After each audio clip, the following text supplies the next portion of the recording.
Paz do Senhor, meu amado, meu irmão. Livro de Mateus, capítulo 27, versículos 50 a 54. Jesus, clamando outra vez com grande voz, rendeu o espírito. Eis que o véu do templo se rasgou de dois, de alto a baixo, e tremeu a terra, fendeu-se as pedras. Abriram-se os sepulcros, e muitos corpos dos santos que dormiam foram ressuscitados. E saindo do sepulcro, depois da ressurreição dele, entraram à cidade santa e apareceram a muitos. O centurião, os que com eles guardavam Jesus, vendo o terremoto e as coisas que haviam sucedido, tiveram grande temor e disseram: verdadeiramente, esse era o Filho de Deus.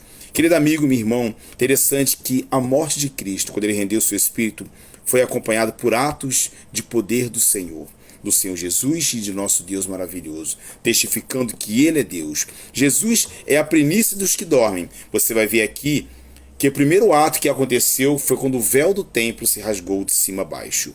Ali estava ali o caminho, como diz no livro de Hebreus, o caminho a qual você vai passar, para você passar até o Senhor. Interessante que esse caminho estava encoberto, mas com a morte de Cristo, você agora tem livre acesso para chegar a Deus, aonde você estiver, da maneira que você estiver. E o segundo ato foi que a terra tremeu, a terra sentiu a morte do Filho de Deus, a terra sentiu, e ali um grande sinal interessante, que a terra tremeu e as pedras se fenderam ao meio. Então ali um grande ato, mais de poder, testificando que estava morrendo ali, entregando seu espírito, o Filho de Deus. O terceiro ato, sepulcros se abriram e ali os mortos ressuscitaram. Mais interessante que aqui fala, e saindo do sepulcro depois da ressurreição dele.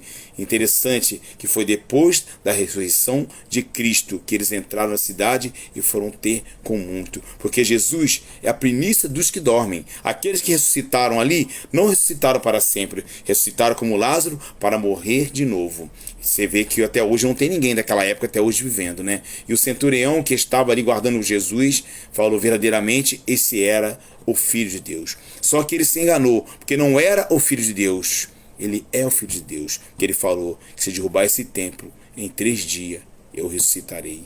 Ele falou, eu levantarei, mas eles não entenderam. Acharam que era o templo de pedra. E é isso que eu quero te dizer hoje, meu irmão.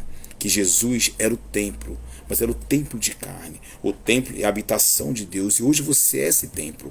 Você hoje é o templo do Senhor. O Senhor habita em você.